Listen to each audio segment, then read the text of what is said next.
अमावस्या और पूर्णिमा, दो बहनों की कथा। पौराणिक समय के अनुसार एक राजा और एक रानी थे। उनके दो लड़कियां और दो लड़के थे। एक लड़की का नाम पूर्णिमा और दूसरी लड़की का नाम अमावस्या था। पूर्णिमा घर का सारा काम करती और भगवान की पूजा पाठ किया करती और गाय की सेवा भी करती थी। लेकिन अमावस्या ना तो घर का काम करती और ना ही भगवान के पूजा पाठ करती और ना ही गौ सेवा करती थी। फिर भी राजा और रानी अपने दोनों बेटों और अमावस्या को बहुत प्यार करते थे, लेकिन पूर्णिया से नफरत करते थे, क्योंकि उन्हें पूर्णिमा का यह सब काम करना पसंद नहीं आता था। वह यह कहते थे कि राजघराने की लड़कियां इस तरह के काम नहीं करती, लेकिन पूर्णिमा उनकी बात नहीं सुनती थी। राजा के दोनों लड़के और लड़कियां धीरे धीरे बड़े हो गए। राजा ने दोनों लड़कों का विवाह करवा दिया। कुछ समय बाद रानी ने कहा कि वे दोनों लड़कियां भी विवाह योग्य हो गई हैं, तो उनके लिए भी कहीं पर जाकर रिश्ता तय करके विवाह करवा दो। लेकिन एक बात का ध्यान रखना कि अमावस्या का विवाह किसी बड़े घर में करना और पूर्णिमा को किसी गरीब घर में देना, क्योंकि पूर्णिमा को घर का काम करना और भगवान के पूजा पाठ करना और गाय की सेवा करना यही पसंद है। अब राजा जब अपनी दोनों बेटियों का रिश्ता तय करने गए तो राजा अपने पड़ोसी राज्य के राजकुमार से अमावस्या की शादी का रिश्ता तय कर देते हैं और उसी गांव में एक गरीब लड़के से पूर्णिमा की शादी का रिश्ता तय कर देते हैं। राजा अपनी रानी को दोनों बेटियों की शादी के रिश्ते में बताते हैं, तो रानी अब सोचती है कि देखते हैं कि अब पूर्णिमा की भगवान कैसे मदद करते हैं, क्योंकि यह पूजा पाठ बहुत करती है और गाय की सेवा भी करती है और पूर्णिमा का मानना है कि ऐसा करने से भगवान उसकी मदद हमेशा करेंगे। अब देखते हैं भगवान कैसे इसकी मदद करते हैं। पूर्णिमा के माता पिता भले ही उससे नफरत करते हों, लेकिन पूर्णिमा के भाई और भौजाई पूर्णिया से बहुत प्यार करते थे, क्योंकि पूर्णिमा उनके घर के काम में हाथ बटाती थी और अमावस्या उन पर अपना रौब जमाती थी।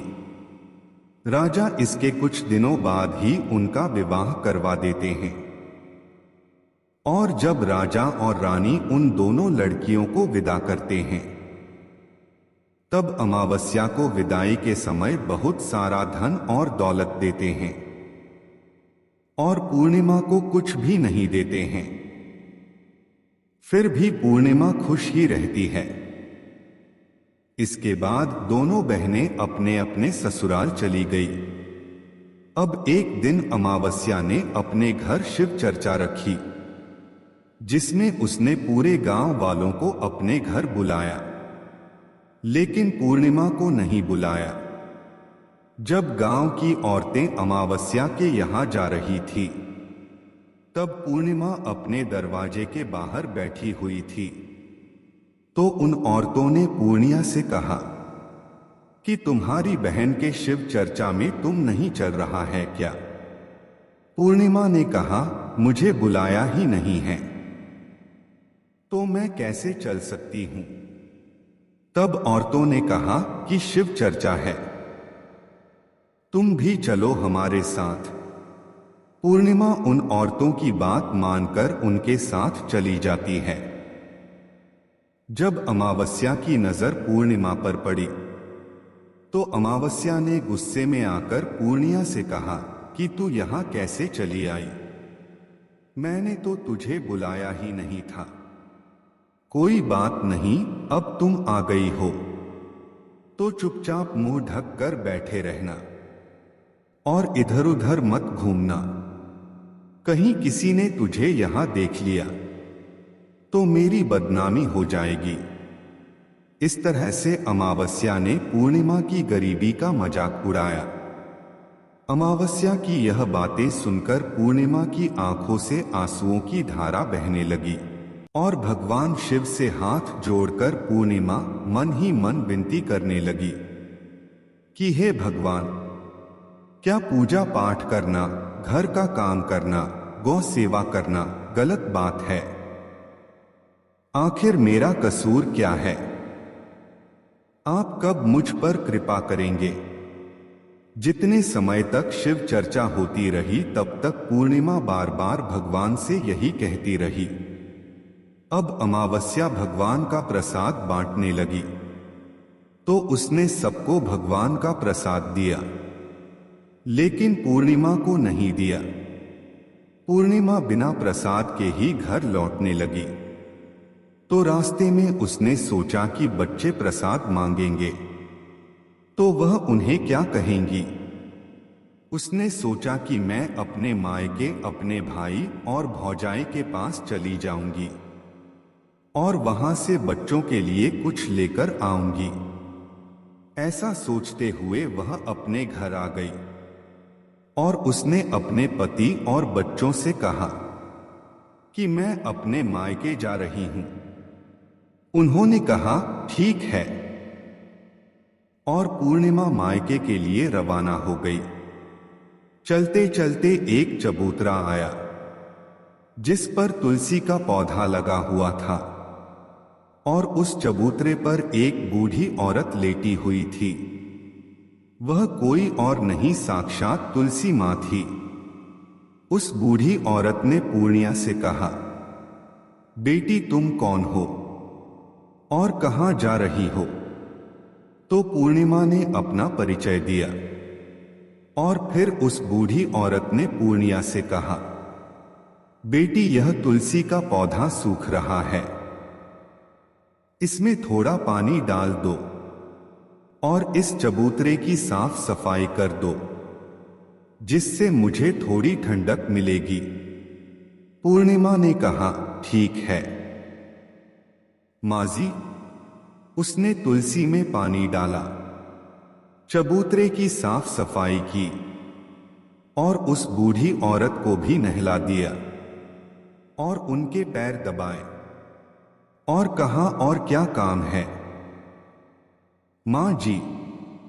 बूढ़ी औरत ने कहा, कुछ नहीं, अब तुम जाओ और वापस आते समय मुझसे मिलकर जाना। पूर्णिमा ने कहा ठीक है मां जी, और वह वहां से रवाना हो गई। चलते चलते आगे वह एक शिव मंदिर आया।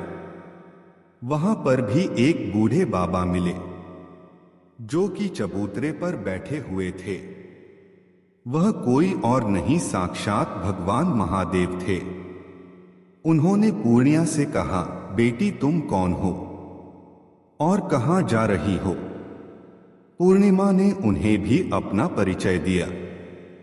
फिर उस बूढ़े बाबा ने पूर्णिया से कहा, बेटा इस चबूतरे और मंदिर की साफ सफाई कर दो।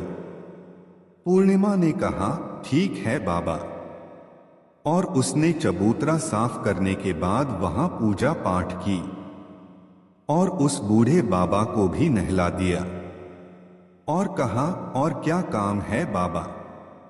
उन बूढ़े बाबा ने कहा, और कुछ नहीं बेटी, अब तुम जाओ और वापस आते समय मुझसे मिलकर जाना।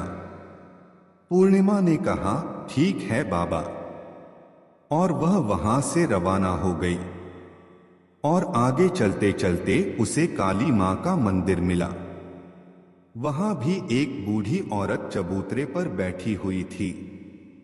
उस बूढ़ी औरत ने पूर्णिया से कहा, तुम कौन हो बेटी और कहां जा रही हो? पूर्णिमा ने उन्हें अपने बारे में बताया। तब उस बूढ़ी औरत ने पूर्णिया से कहा, बेटी यहां पर सब पूजा पाठ करने तो आते हैं, लेकिन मंदिर की साफ सफाई कोई नहीं करता, इसलिए चबूतरा और मंदिर की साफ सफाई कर दो। पूर्णिमा ने कहा ठीक है माजी। मंदिर और चबूतरे की साफ सफाई की और पूजा पाठ भी की और माता का श्रृंगार किया और उस बूढ़ी औरत को नहला दिया। और बूढ़ी औरत के पैर दबाकर पूर्णिमा ने पूछा कि और क्या काम है मां जी। तब उस औरत ने कहा, कुछ नहीं, अब तुम जाओ और वापस आते समय मुझसे मिलकर जाना। तब पूर्णिमा ने कहा, ठीक है मां जी, और इसके बाद वहां से रवाना हो गई। थोड़ा आगे चलते चलते एक नदी आई। नदी के किनारे भी एक बूढ़ी औरत बैठी हुई थी। वह साक्षात गंगा मैया थी। उन बूढ़ी औरत ने कहा, तुम कौन हो बेटी और कहां जा रही हो? पूर्णिमा ने अपने बारे में सब बता दिया। इसके बाद उस औरत ने पूर्णिया से कहा कि नदी पर स्नान करने तो सब आते हैं, लेकिन यहां साफ सफाई कोई नहीं करता, इसलिए तुम इस किनारे पर साफ सफाई कर दो। तो पूर्णिमा ने कहा, ठीक है मां जी। फिर वहां पर साफ सफाई की और उस बूढ़ी औरत के पैर दबाए और कहा, और क्या काम है मां जी? उस बूढ़ी औरत ने कहा, कुछ नहीं बेटी, अब तुम जाओ और वापस आते समय मुझसे मिलकर जाना। इसके बाद पूर्णिमा नाव में चढ़ने लगी तो नाव फूलों से सजी हुई थी। वह नाव में बैठकर नदी के दूसरे किनारे पर उतर गई। इसके बाद पूर्णिमा अपने पीहर वाले घर पहुंच गई। वहां पर पूर्णिमा के भाई भौजाइयों ने उसे देखा तो वह बहुत खुश हुए और उन्होंने पूर्णिमा की बहुत खातिरदारी की और खूब सारी बातें करते हुए कहा कि बच्चों को भी साथ लेकर आती तो कितना अच्छा होता। इसके बाद सब खाना खाकर सो जाते हैं और सुबह जब पूर्णिमा ने अपने ससुराल जाने के लिए कहा तो भाभियों ने उसे एक लाल साड़ी दी और एक थैली में बच्चों के लिए कपड़े और खाने पीने का कुछ सामान रख दिया और कहा, तुम बहुत दिनों बाद आई हो, थोड़ा जल्दी जल्दी आया करो। पूर्णिमा ने कहा, ठीक है। इसके बाद पूर्णिमा की भाभियों ने पूर्णिमा के हाथ में थैला दिया और कहा कि जाओ और वापस जल्दी आना। इसके बाद पूर्णिमा वहां से रवाना हुई और उस नदी के किनारे पर पहुंच गई। नाव में बैठकर नदी के दूसरे किनारे पर उतर गई। वहां पर उतरने की बात पूर्णिमा को वही बूढ़ी मां मिली जो साक्षात गंगा मैया थी। उन बूढ़ी मां ने कहा, आ गई हो बेटी? पूर्णिमा ने कहा, हां मैं आ गई। तो उस बूढ़ी मां ने पूर्णिमा को एक थैला दिया और कहा, इसे तुम अपने घर ले जाकर ही खोलना। पूर्णिमा ने कहा, ठीक है मां जी। अब पूर्णिमा के पास 2 थैले हो गए। उन्हें लेकर वहां से रवाना हुई। पूर्णिमा आगे चली तो वहां काली मां का मंदिर आया। वहां भी बूढ़ी मां बैठी हुई थी। तो उन्होंने कहा, आ गई पूर्णिमा बेटी? तब पूर्णिमा ने कहा, हाँ मां जी मैं आ गई। तो काली मां ने भी एक थैला दिया और कहा, इसे घर ले जाकर ही खोलना। पूर्णिमा ने कहा, ठीक है मां जी। और अब पूर्णिमा के पास 3 थैले हो गए।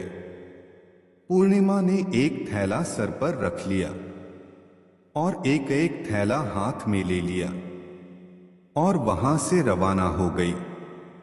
आगे चली तो आगे वही भगवान शिव का मंदिर आया। वहां पर भगवान शिव बूढ़े बाबा के रूप में बैठे हुए थे। तो उन्होंने कहा, बेटी तुम आ गई हो? तो पूर्णिमा ने कहा, हाँ बाबा मैं आ गई। तो उस बूढ़े बाबा ने भी पूर्णिमा को एक थैला दिया और कहा, इसे अपने घर ले जाकर ही खोलना। पूर्णिमा ने कहा, ठीक है बाबा। अब पूर्णिमा के पास 4 थैले हो गए। अब वह अकेली 4 थैलों को कैसे ले सकती थी, इसलिए उसने पुरानी साड़ी निकली और उनमें चारों थैलों को बांध लिया और पूर्णिमा वहां से रवाना हो गई। थोड़ा आगे तुलसी माँ बूढ़ी औरत के रूप में बैठी हुई मिली। उन्होंने पूर्णिया से कहा, आ गई हो बेटी? तो पूर्णिमा ने कहा, हाँ माजी मैं आ गई। तो तुलसी माँ ने भी पूर्णिमा को एक थैला दिया और कहा, इसे घर ले जाकर ही खोलना। पूर्णिमा ने कहा, ठीक है। फिर वह अपने घर आ गई। पूर्णिमा ने घर आकर 5 थैलों को नीचे रखा और सबसे पहले अपने मायके का थैला खोलकर देखा तो उसमें बच्चों के लिए अच्छे अच्छे कपड़े और बच्चों के खाने पीने की चीज और कुछ गहने थे। पूर्णिमा ने अपने बच्चों को नए नए कपड़े दिए और खाने पीने की चीज दी तो बच्चे बहुत खुश हुए। अब पूर्णिमा ने दूसरा थैला खोला जो गंगा मैया ने दिया था। उसमें सोना और चांदी भरा हुआ था। अब पूर्णिमा ने तीसरा थैला खोला जो काली मां ने दिया था। उसमें 16 श्रृंगार का सामान भरा था। अब पूर्णिमा ने चौथा थैला खोला जो भगवान शिव ने उसे दिया था तो उसने धन संपत्ति और बहुत सारी खुशियां भरी हुई थी। अब पूर्णिमा ने 5वां थैला खोला जो तुलसी माँ ने दिया था। उसमें चावल, दाल और 7 प्रकार का धान भरा हुआ था। अब पूर्णिमा के घर में किसी भी चीज की कोई कमी नहीं थी। अब पूर्णिमा और उसका परिवार खुशी खुशी रहने लगा। और अब पूर्णिमा के मन में विचार आया कि क्यों ना मैं भी अपने घर में शिव चर्चा करवाऊं। और फिर उसने शिव चर्चा का कार्यक्रम रखा। तो पूर्णिमा ने गांव के सभी लोगों को बुलाया और अपनी बहन के घर भी गई अपनी बहन को बुलाने के लिए। अब अमावस्या अपनी बहन के घर शिव चर्चा में आई तो उसने देखा कि पूर्णिमा के घर में तो किसी चीज की कमी नहीं है। इतनी धन दौलत देखकर अमावस्या आश्चर्यचकित रह गई और उसने पूर्णिमा से कहा, तुम्हारे घर में इतनी धन दौलत कहां से आ गई? पूर्णिमा ने कहा, देखो बहन, तुमने शिव चर्चा रखी और उसमें मुझे नहीं बुलाया। तुमने मुझे भगवान का प्रसाद तक नहीं दिया और मेरी गरीबी का मजाक भी उड़ाया।